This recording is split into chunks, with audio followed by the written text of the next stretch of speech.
ఇంజన్లుగానే అవన్నీ రీసైక్లింగ్ ఉపయోగపడే పరిస్థితి వస్తుంది. దీన్నే సర్క్యులర్ ఎకానమీ అని పిలుస్తున్నాం. రాబోయే ఒక్క సంవత్సరంలో ఇవన్నీ కూడా డెమాన్స్ట్రేట్ చేసి ఆంధ్రప్రదేశ్ రాష్ట్రంలో ఏది వేస్ట్ కాదు, వేస్ట్ నుంచి సంపద సృష్టించే మార్గానికి అవసరమైన ఇన్సెంటివ్స్ ఇచ్చే బాధ్యత ఈ ప్రభుత్వాన్ని చెప్పి మరొక్కసారి మీ అందరికీ తెలియజేస్తున్నా. ఎందుకు నేను ఈ మాట వాడుతున్నానంటే ఇది ఎవ్వరికి అనుకుంటూనే ఉన్నాం, శ్రద్ధ పెట్టడం లేదు, ప్రభుత్వాలు పాలసీలు తేవడం లేదు, మీరు కూడా పట్టించుకోకుండా మన అనారోగ్యానికి మనమే కారణం అవుతున్నాం.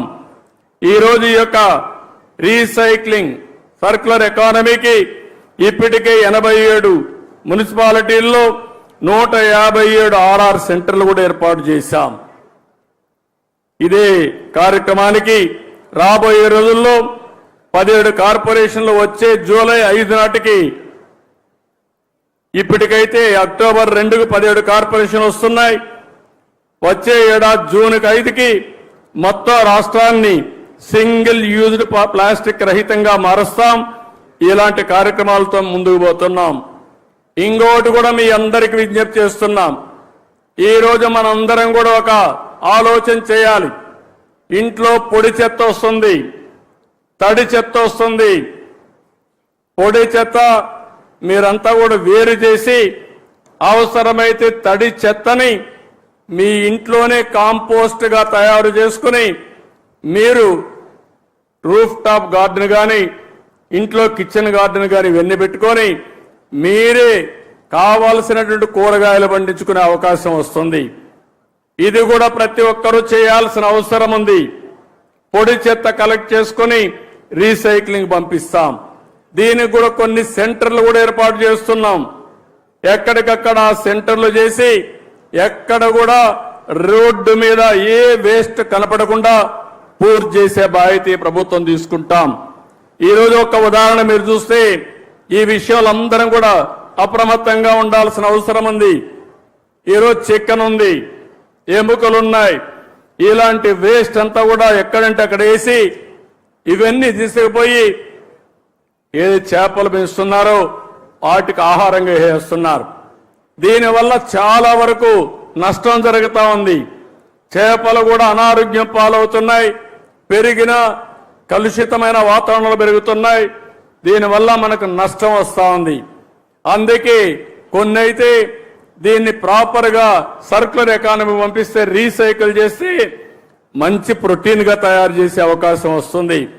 ఇలాంటివన్నీ కూడా చేపల నుంచి వచ్చే వేస్ట్ కానీ, చికెన్ నుంచి వచ్చే వేస్ట్ కానీ, మన ఇంట్లో నుంచి వచ్చే వేస్ట్ కానీ ఇవన్నీ కూడా సర్క్యులర్ ఎకానమీ ద్వారా పూర్తిగా మళ్ళా రీసైక్లింగ్ ఉపయోగిస్తామని చెప్పి కూడా నేను మీకు తెలియజేస్తున్నా. ఇంకో పక్క నేను మిమ్మల్ని అందరినీ ఒకటే కోరుతున్నాను. ఉప ముఖ్యమంత్రి గారు ఒకటి చెప్పారు, నేను ఆయన వాచ్ చేస్తున్నాను. మంచి మిత్రుడైన ఇటీవల కాలంలో మేమందరం కలిసి పనిచేశాం. ఫస్ట్ టైం మీరు చూస్తే తెలుగుదేశం, జనసేన, బీజేపీ కలిసి పోటీ చేస్తే బంపర్ హిట్ అయింది. సక్సెస్ రేట్ 94% గెలిచాం. ఇది ఒక చరిత్ర. అది నిన్నటికి 1 year అయింది. నిన్న 1 yearతో ఎప్పుడు కూడా జూన్ 4వ తారీఖు ఆంధ్ర రాష్ట్రం విధ్వంసం నుంచి ఏదైతే రాష్ట్ర పునర్నిర్మాణం వైపు ప్రారంభించాం. ఒక సంవత్సరంలో అనేక కార్యక్రమాలు మనం చేసుకొని ముందుకు పోతున్నాం.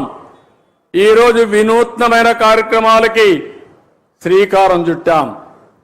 ఒకటి మీరు చూస్తే సర్క్యులర్ ఎకానమీ, 2 మీరు చూస్తే ఎక్కడికక్కడ చెట్లు పెట్టే కార్యక్రమం. ఈరోజు మనం డిప్యూటీ సీఎం గారు చెప్పినట్టు నేను ఒకటే ఆశిస్తున్నాను, అన్ని ఫారెస్ట్ ఏరియాల్లో నేను ఇప్పుడే కాదు ఇంత మునిపే అనేక కార్యక్రమాలు చేశాను. ఇప్పుడే అంకారావు గారు ఒక మాట అన్నాడు, చదువుకుంటూ ఆ రోజుల్లో ఇంకుడు గుంతల మాట విన్నాడు, చెట్లు పెట్టే కార్యక్రమం విన్నాడు. ఇంకో పక్క వనము మనం అనే కార్యక్రమం విన్నాడు. వన సంరక్షణ సమితులు పెట్టాం. ఇలాంటి అనేక వినూత్నమైన కార్యక్రమాలతో రిడ్జ్ టు వ్యాలీ కాన్సెప్ట్ పెట్టాం. ఫారెస్ట్ ఏరియా చుట్టూరంతా కూడా కంటూర్ ట్రెంచెస్ కొట్టాం. అదే మరి ఫారెస్ట్ లో చెక్ డ్యాములు కట్టాం. ఫారెస్ట్ లో ఎక్కడికక్కడ ఇంకుడు గుంతలు పెట్టి అక్కడ పడిన నీళ్ని అక్కడనే భూగర్భ జలాలుగా మార్చాం. ఇంకో పక్క ఫారెస్ట్ ఏరియాలో మూలికలతో గార్డెన్స్ పెట్టే కార్యక్రమానికి శ్రీకారం చుట్టాం. ఇలాంటి అనేక కార్యక్రమాలతో మనం ముందుకు పోయాం. ఈరోజు ఆ స్ఫూర్తిని మళ్ళా తీసుకొద్దాం. ఈరోజు నల్లమలై ఫారెస్ట్ ఉంది. ఔషధ మొక్కలకు నల్లమలై ఫారెస్ట్ ఒక బ్రహ్మాండమైన కేంద్రం. ప్రపంచంలో ఎక్కడా లేనటువంటి రెడ్ శాండ్లు ఉండే ఏరియా నల్లమలై ఫారెస్ట్. ఒక్క రెడ్ శాండ్లే కాదు, ఈరోజు ఆ ప్రాంతంలో అనేక మూలికలు ఉన్నాయి. ఈ మూలికలను పరిరక్షించుకోకుండా అనేక ఇబ్బందులు పడుతున్నాం. ఈరోజు ఫారెస్ట్ ఏరియాల్లో ఏవైతే ఫైర్ ఉందో ఇది చాలా ప్రమాదకరం. ఏది తెలిసి తెలియనటువంటి జ్ఞానంతో ఏదో తగలబెడితే ఫ్రెష్గా గడ్డి వస్తుందని అనవసరమైన కార్యక్రమాలు చేసే పరిస్థితికి వచ్చారు. అయితే ఈరోజు మనం ఇంకొక పక్కన చూస్తే ఒకప్పుడు అడవుల్లోకి మేకలు గాని గొర్రెలు పోయేటివి. ఇప్పుడు అడవులకు పోకుండా ఇంటి దగ్గరే పెంచుకునే అవకాశాలు వచ్చాయి. దీన్ని మనం ప్రోత్సహించగలిగితే ఎవరైతే ఈ పశువుల వల్ల ముఖ్యంగా గొర్రెల వల్ల మేకల వల్ల ఆదాయం పొందుతున్నారో వాళ్ళకు పూర్తిగా ఇంటి దగ్గరనే పెంచుకునే అవకాశం వస్తుంది. ఒకప్పుడు ఆవులంటే నేరుగా అడవులకు తీసుకుపోయేవాళ్ళం. ఇప్పుడు ఆవులన్నీ ఇంటి దగ్గరనే పెంచుకునే పరిస్థితి వచ్చింది. పాడి పరిశ్రమ పెరిగిందని చెప్పి కూడా నేను మీకు తెలియజేస్తున్నా. ఇలాంటి విధానాలతో మనం ముందుకు పోదాం. ఇంకో పక్క ఒక వినూత్నమైన కార్యక్రమానికి ఈరోజు శ్రీకారం చుట్టారు. మన వాళ్ళు అందరికి కూడా రాఖీలు కట్టడం. రేపటి నుంచి మా చెల్లెమ్మలకు విజ్ఞప్తి చేస్తున్నాం. ఏ అన్నయ్యకు రాఖీ కట్టాలన్నా ఆయన మూల నక్షత్రం తెలుసుకోండి, దానికి సూటబుల్ విత్తనాలు ఇస్తాం. మీరు శుభం కోరుకుంటున్నారు, ఇప్పుడు బెస్ట్ విషెస్ ఇస్తున్నారు. కానీ భవిష్యత్తులో ఆయన భవిష్యత్తు బాగుండాలంటే నక్షత్రం, ఆ నక్షత్రానికి ఏ చెట్టు సూటబులో ఆ విత్తనాలతో అతనికి రాఖీ కట్టాల్సిందిగా మిమ్మల్ని అందరినీ కోరుతున్నా. ఈ సంవత్సరమే ఈ ఉద్యమానికి శ్రీకారం చుట్టాలి. ఈ రాఖీ పండుగ నుంచే ప్రారంభించాలి. ఎవరు కూడా అందరూ రాఖీలు తయారు చేసే వాళ్ళందరికీ విజ్ఞప్తి చేస్తున్నా, నక్షత్రం, చెట్టు పేరు, విత్తనం పేరు, ఈ రెండే ఉంటాయి. ఇది మీరు నచ్చిన వ్యక్తికి మీరు కట్టేటప్పుడు ఆయన నక్షత్రం కనుక్కొని దాన్నే కొనండి, అదే కట్టండి. దీనివల్ల రాష్ట్రం మొత్తం చెట్లు పెంచడానికి ప్రత్యక్షంగా పరోక్షంగా మీరు కృషి చేసినట్టు అవుతుందని చెప్పి నేను మీకు తెలియజేస్తున్నా. ఈరోజు ఇంకొక పక్కన మీరు చూస్తే నగర వనాలు 61 నగరాల్లో మన నియోజకవర్గాల్లో నగర వనాలు పెట్టారు. ఈ నగర వనాలు 175 నియోజకవర్గంలో పెడతాం. అదే మరి అన్ని నక్షత్రాలకు సంబంధించిన చెట్లు కూడా పెట్టమని చెప్పి అడిగాను. ఇప్పుడే ఫారెస్ట్ డిపార్ట్మెంట్ దానికి ముందుకు వచ్చారు. రాబోయే రోజుల్లో ప్రతి ఒక్క నగర వనాల్లో నక్షత్రానికి అనుకూలమైన చెట్లన్నీ ఉంటాయి. మీరు ఆ చెట్టుకు రాఖీ కట్టడం కానీ నీళ్లు పోయడం కానీ ఆ చెట్టును పెంచి పోషిస్తే మీ నక్షత్ర బలం బ్రహ్మాండంగా పనిచేస్తుంది. మీరు ముందుకు పోవాల్సిందిగానే మిమ్మల్ని కోరుతున్నా. ఎప్పుడు కూడా అన్ని రిలీజియన్స్ కూడా, హిందూయిజం కానీ లేకపోతే ముస్లిం ఇది కానీ ఇస్లాం కానీ క్రిస్టియానిటీ కానీ అందరూ కూడా నేచర్ని ప్రేమించమన్నారు తప్ప నేచర్ని ద్వేషించమని ఎవరు చెప్పలేదు. ఈ విషయం కూడా మీరు గుర్తుపెట్టుకోవాల్సిన అవసరం ఉంది. ఈరోజు ఇంకొక పక్కన అమరావతి, ఈరోజు ఒక మంచి కార్యక్రమానికి శ్రీకారం చుట్టాం. అమరావతి రాబోయే రోజుల్లో భావితరాల భవిష్యత్తుకు ఒక దిక్చూతిగా తయారవుతుంది. దేవతల రాజధాని అమరావతి, ప్రజా రాజధాని అమరావతి. ఆ అమరావతిలో మనందరం ఉండడం మనందరి అదృష్టమని మరొక్కసారి మీ అందరికీ విజ్ఞప్తి చేస్తున్నా. ఈ అమరావతి భవిష్యత్తులో ఒక బ్రహ్మాండమైన సిటీగా తయారవుతుంది. అందులో కూడా మీరు చూస్తే బ్లూ సిటీగా, గ్రీన్ సిటీగా, ఒక సుందరమైన నగరంగా ఈ అమరావతిని ఏర్పాటు చేస్తామని మీ అందరికీ విజ్ఞప్తి చేస్తున్నాను. ఈరోజు ఇక్కడ చెట్లు పెట్టాం. ఈ చెట్లయితే 16 రకాల చెట్లు ఈరోజు ఇక్కడ పెట్టడం జరిగింది. మియావాకి జపాన్ గార్డెన్ ఇది. అది 3 సంవత్సరాలు మనం మెయింటైన్ చేస్తే తర్వాత మెయింటెనెన్స్ అవసరం లేదు, ఆటోమేటిక్ గా పెరుగుతుంది, బ్రహ్మాండంగా గ్రీనరీ వస్తుంది. ఇది ప్రపంచానికి ఒక ఆదర్శం. అలాంటి మియావాకి గార్డెన్లు ఇక్కడ పెడతాం. ఇది కాకుండా ఇదే సిటీలో కొన్ని దేశాల గార్డెన్స్ కూడా పెడతాం. ఒక పక్కన మీరు చూస్తే చైనీస్ గార్డెన్ కానీ, కొరియా గార్డెన్ కానీ, జపాన్ గార్డెన్ కానీ, ఇలాంటి వివిధ దేశాల్లో మంచి గార్డెన్స్ ఉంటే అవన్నీ తీసుకొచ్చి ఇక్కడ అభివృద్ధి చేసే పరిస్థితి తీసుకొస్తాం. దీనివల్ల చాలా వరకు ఉపయోగం వస్తుంది. పర్యాటక రంగం పెరిగే అవకాశం వస్తుంది. ఇంకొక విషయం మీ అందరికీ విజ్ఞప్తి చేస్తున్నాను. ఒకప్పుడు కరెంటు లేని పరిస్థితి, ఈ రోజు మనం ఇంటి దగ్గరనే కరెంటు ఉత్పత్తి చేసుకునే పరిస్థితి. దీనివల్ల పర్యావరణం పరిరక్షించబడుతుంది. నేను అందుకనే ఒక పాలసీ కూడా కేంద్రం తీసుకొస్తే దాన్ని అమలు చేస్తున్నాం. ఎస్సీలకు అందరికీ 2 కిలోవాట్లు అంటే 240 మెగావాట్లు కరెంటు ఉచితంగా ఏర్పాటు చేసుకోవడానికి ఏర్పాటు చేస్తాం. వాళ్ళ కరెంటు మిగిలితే గ్రిడ్కి ఇవ్వచ్చు, వాళ్ళ కరెంట్ అవసరమైతే తిరిగి తీసుకోవచ్చు. వాళ్ళు ఉపయోగించుకున్న దానికంటే ఎక్కువ కరెంట్ ఉత్పత్తి అయితే డబ్బులు ఇచ్చే ఏర్పాటు కూడా చేస్తాం. వెనుకబడిన వర్గాలకి దగ్గర 98,000 రూపాయలు సబ్సిడీ ఇస్తాం. 3 కిలోవాట్లు పెట్టుకోవచ్చు. ఆ తర్వాత కరెంటు ఛార్జీలు కట్టే పరిస్థితి ఉండదు. అలాంటి వినూత్నమైన కార్యక్రమాలకు శ్రీకారం చుట్టాం. అదే మరి రైతులందరికీ విజ్ఞప్తి చేస్తున్నాం. కుసుమ్ కింద మీరు ఎవరైనా సరే మీ బోర్వెల్స్ కరెంటు కావాలంటే ఫ్రీగా సోలార్ పంప్ సెట్లు పెట్టిస్తాం. మీరు వాడుకోండి, మిగిలిన కరెంటు మీ ఇంటికి వాడుకోండి. ఇంకా కరెంటు మిగిలితే మీ వాహనాల్ని ఈవీఎం కింద కన్వర్ట్ చేసుకునే అవకాశం కూడా మీకు ఉంటుంది. అంటే మీ పంటలు పండించుకోవచ్చు, అదే మరిగా మీ ఇండ్లకు కరెంటు వాడుకోవచ్చు.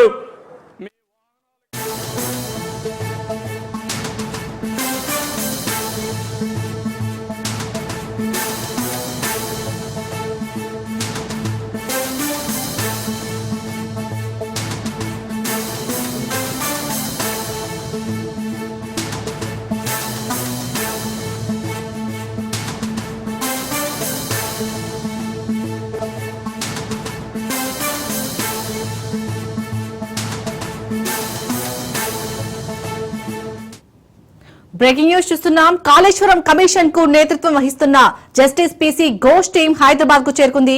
రేపటి నుంచి కమిషన్ విచారణను కొనసాగించనున్నారు. కాళేశ్వరం ప్రాజెక్టులో భాగమైన మేడిగడ్డ, అన్నారం, సుందిల్లా బ్యారేజ్లపై విచారణకు ప్రభుత్వం కమిషన్ ను ఏర్పాటు చేసింది. ఇప్పటికే అన్ని దశల్లో విచారణ పూర్తి చేసిన కమిషన్ ప్రస్తుతం రాజకీయ ప్రముఖులను విచారించేందుకు సిద్దమైంది. అందులో భాగంగా రేపు మాజీ మంత్రి ఈటెల రాజేందర్, 9న మాజీ మంత్రి హరీష్ రావు, 11న బీఆర్ఎస్ అధినేత మాజీ సీఎం కేసీఆర్ ను విచారించనుంది.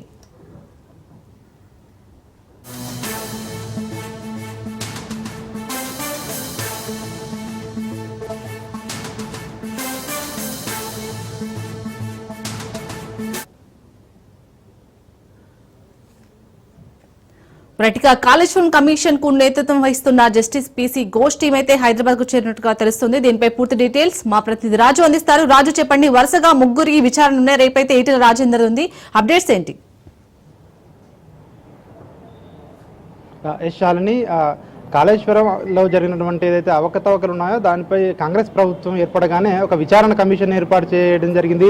జస్టిస్ పినాకి చంద్రఘోష్ ఆధ్వర్యంలో ఏకసభ్య కమిషన్ను ఏర్పాటు చేయడం జరిగింది. ఈ కమిషన్ పలుమార్లు ఇప్పటికే ఈ ప్రాజెక్టుకు సంబంధించినటువంటి ఈ ప్రాజెక్టులో ఎవరైతే ఇన్వాల్వ్ అయ్యారో అధికారులు కానివచ్చు, నిర్మాణ సంస్థ కానివచ్చు, టెక్నికల్గా ఎవరైతే దీనికి సహకారం అందించారో వాళ్ళందరినీ కూడా ఇప్పటికే పలు దఫాలుగా ఈ యొక్క కమిషన్ విచారించడం జరిగింది. ఇక చివరగా కాళేశ్వరం కమిషన్ చివరి దశకు విచారణ చేరిందని చెప్పొచ్చు. ఈ దశలో అప్పటి ప్రభుత్వ పెద్దలను విచారించేందుకు ఇప్పటికే డేట్లు కూడా ఫిక్స్ చేయడం జరిగింది కమిషన్.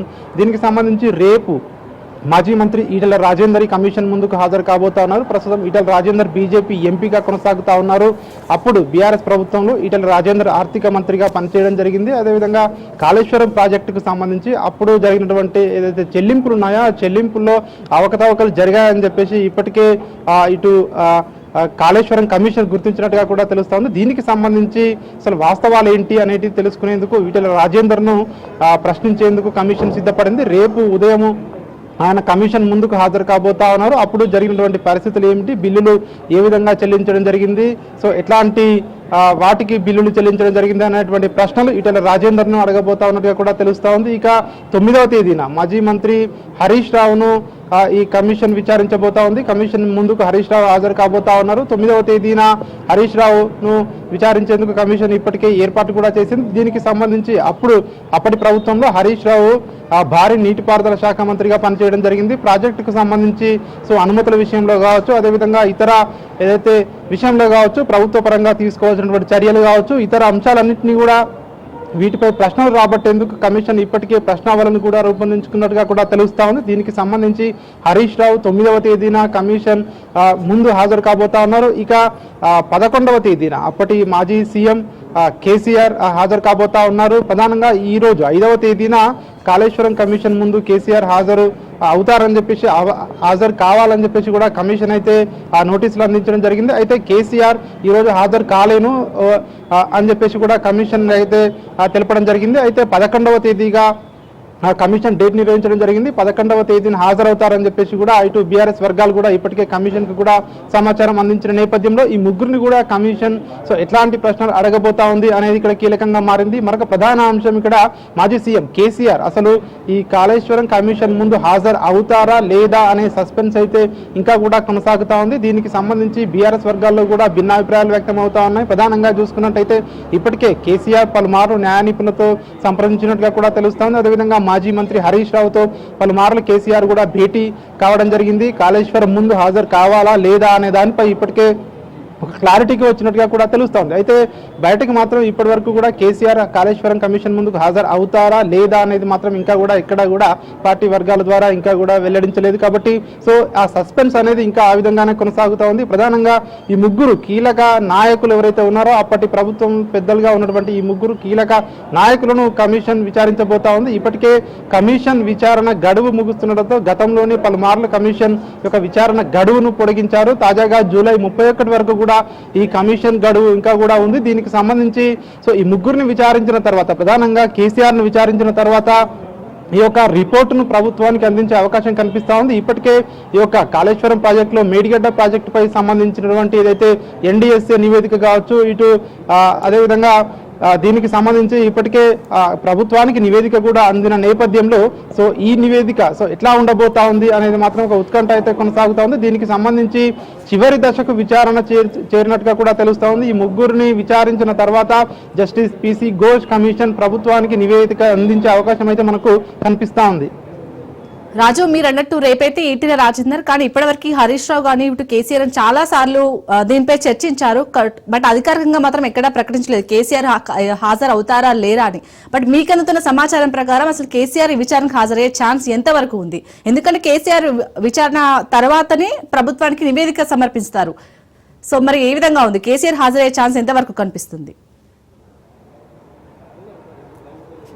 ఇప్పటికీ దీనికి సంబంధించి మొదటి నుంచి కూడా బీఆర్ఎస్ పార్టీ కమిషన్ కూడా వ్యతిరేకిస్తూ వస్తూ ఉంది. కేవలం కాంగ్రెస్ పార్టీ అధికారంలోకి వచ్చిన తర్వాత బీఆర్ఎస్ పార్టీపై బురద జల్లేందుకు మాత్రమే ఈ యొక్క కమిషన్ ఏర్పాటు చేసిందని చెప్పేసి మొదటి నుంచి కూడా బీఆర్ఎస్ పార్టీ ప్రభుత్వాన్ని విమర్శిస్తూ వస్తుంది. అందులో భాగంగానే గతంలో పలుమార్లు విమర్శలు కూడా చేయడం జరిగింది. ఒకవైపు ఎన్డీఎస్ఏ నివేదిక కూడా వచ్చిన తర్వాత కూడా నిర్మాణ సంస్థ ఎల్ఎన్టీ కూడా ఒక ప్రకటన విడుదల చేసింది. ఈ ఎన్డీఎస్ఏ నివేదికను మేము పూర్తిగా వ్యతిరేకిస్తున్నామని చెప్పి కూడా వాళ్ళు ఉదాహరణలతో సహా లెటర్లో పేర్కొనడం జరిగింది. ఎల్ఎన్టీ సంస్థ కూడా గతంలో క్వాలిటీ కంట్రోల్కి సంబంధించినటువంటి ఏవైతే ఉన్నాయో క్వాలిటీ కంట్రోల్ చెక్స్ కావచ్చు, ఇతర అంశాలు కావచ్చు, ప్రభుత్వానికి ఎప్పటికప్పుడు కూడా మేము నివేదిక అందించాము. కానీ ప్రభుత్వం మాత్రం మాకు ఎక్కడా కూడా క్వాలిటీ కంట్రోల్కి సంబంధించి ఆ వివరాలు వెల్లడించలేదని చెప్పేసి ఆ నోటీసుల్లో ఉన్న ఎన్డీఎస్ఏ నివేదికలో ఉందని చెప్పేసి కూడా ఇటు ఎల్ఎన్టీ నిర్మాణ సంస్థ కూడా చెప్పిన పరిస్థితి మనం చూసాము. మరొక వైపు ఇటు నిర్మాణ సంస్థ యొక్క ఎన్డీఎస్ఏ నివేదికనే తప్పుపడతా వస్తూ ఉంది. ఇటు బీఆర్ఎస్ పార్టీ కూడా విమర్శిస్తూ వస్తూ ఉంది. అయితే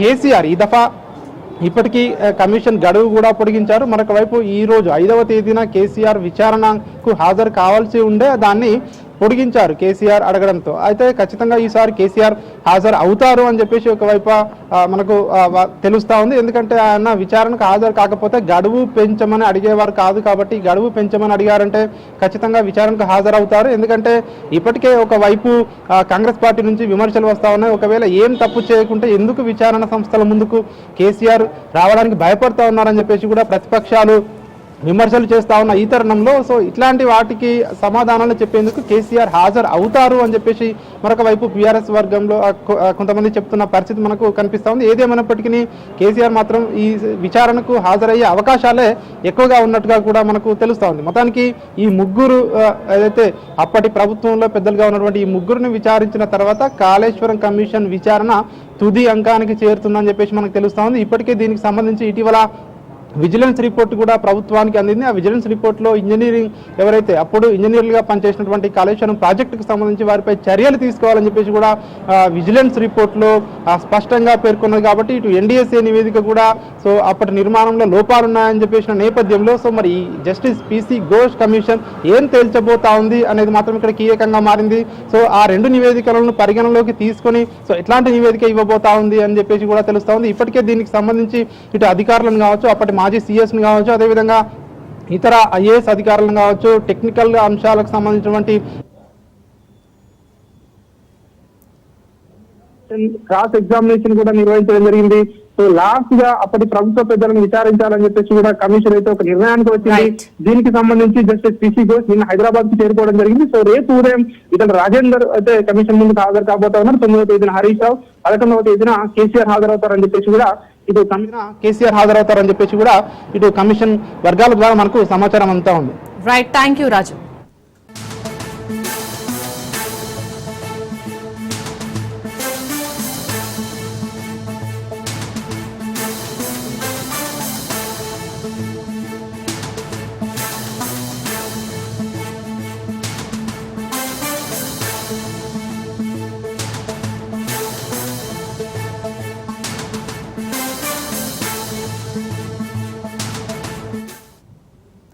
టీ కాంగ్రెస్ ఇన్ఛార్జ్ మీనాక్షి నటరాజన్ వరుస భేటీలు నిర్వహిస్తున్నారు.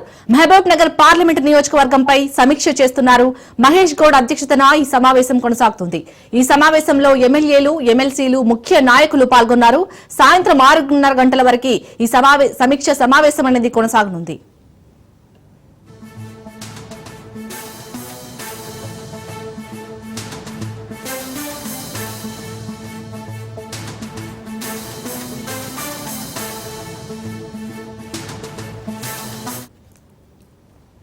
రైట్, మీనాక్షి నటరాజన్ వరుస భేటీలకు సంబంధించి పూర్తి డీటెయిల్స్ గాంధీ భవన్ నుంచి రాజు అందిస్తారు. రాజు చెప్పండి, ముఖ్యంగా ఇటు మహబూబ్ నగర్ పార్లమెంట్ నియోజకవర్గంపై అయితే సమీక్ష సమావేశం కొనసాగుతున్నట్టుగా తెలుస్తుంది. అప్డేట్స్ ఏంటి?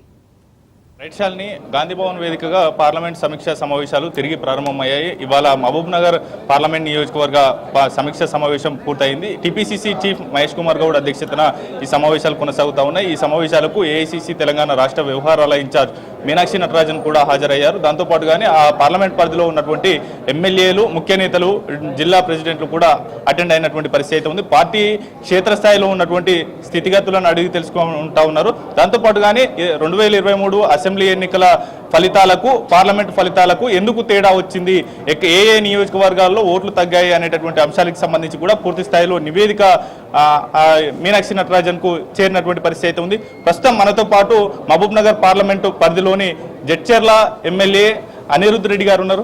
సార్, ఇవాళ జరిగినటువంటి పార్లమెంట్ సమీక్ష సమావేశంలో ప్రధానంగా ఏ అంశాలపైన చర్చ జరిగింది, మీరే ఏమేమి రాష్ట్ర నాయకత్వానికి ఏమైనా సూచనలు చేశారా, నియోజకవర్గాల్లో పార్టీ బలోపేతానికి సంబంధించి కూడా ఇంకా ఒక 1.5 year అయింది ఎలక్షన్స్ అయిపోయి. ఫస్ట్ టైం ఏఐసిసి ఇన్ఛార్జ్ గారితో పిసిసి గారితో ఈరోజు సమావేశం ఇక గాంధీ భవన్లో జరగడం అయింది. కాబట్టి ఈరోజంతా ఈ 1.5 yearలో ఏమేమైతే జరిగినాయో, ఎక్కడైతే కొన్ని స్కీమ్స్లో ఇష్యూస్ ఉన్నాయో ఇవన్నీ చర్చించినామో, ఖచ్చితంగా అవన్నీ కొన్ని చేంజెస్ చేసుకొని ప్రజలకు ఏవైతే ఇబ్బంది పడుతున్నారో వారు ఇబ్బంది పడకుండా అవి చేంజ్ చేస్తామని చెప్పి కూడా కొన్ని సూచనలు ఇవ్వడం జరిగింది.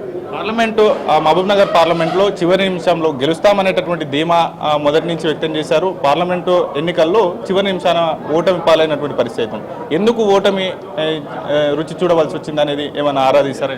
దాని గురించి అయితే ఈరోజు ఏం డిస్కషన్ జరగలేదు. నా కాన్స్టిట్యున్సీలో అయితే లీడ్ వచ్చింది.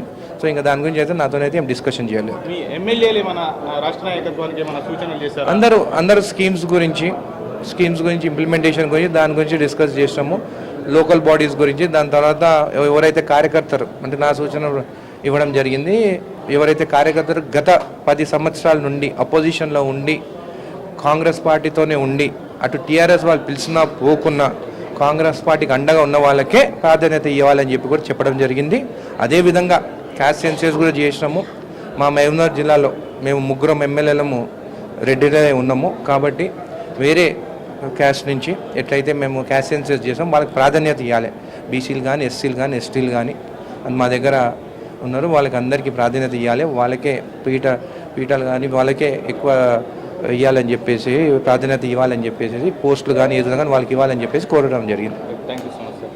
ఇది ప్రధానంగా ఇవాళ మహబూబ్ నగర్ పార్లమెంట్ సమీక్ష సమావేశంలో కీలకమైనటువంటి చర్చ జరిగింది. నియోజకవర్గాల్లో కష్టపడి ఈ ప్రతిపక్షంలో కాంగ్రెస్ పార్టీ ఉన్న సమయంలో కష్టపడి పనిచేసినటువంటి నేతలు ఎవరైతే ఉంటారో స్థానిక సంస్థల ఎన్నికల్లో వారికి అవకాశం ఇవ్వాలి.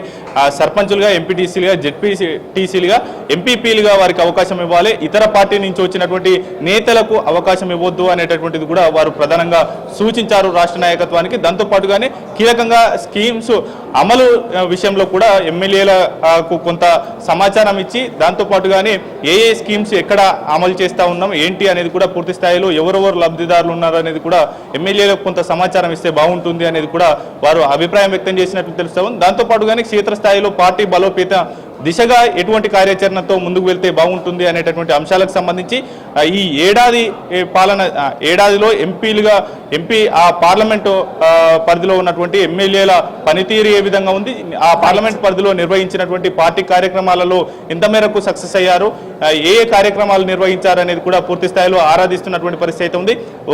ఈ యొక్క ముఖ్య నేతల సమావేశంలో కూడా ఎమ్మెల్యేలు హాజరయ్యారు, ఆ పార్లమెంట్ పరిధిలో ఉన్నటువంటి ఎమ్మెల్సీలో హాజరయ్యారు. దాంతోపాటుగానే ఆ పార్లమెంట్ పరిధిలో ఉన్నటువంటి ముఖ్య నాయకులు, డిసిసి అధ్యక్షులు, పిసిసి కమిటీ సభ్యులు కూడా ఇందులో అటెండ్ అయ్యారు. అయితే మహబూబ్ నగర్ పార్లమెంటు ఈ యొక్క సమీక్ష సమావేశం కొద్దిసేపటి క్రితమే ముగిసింది.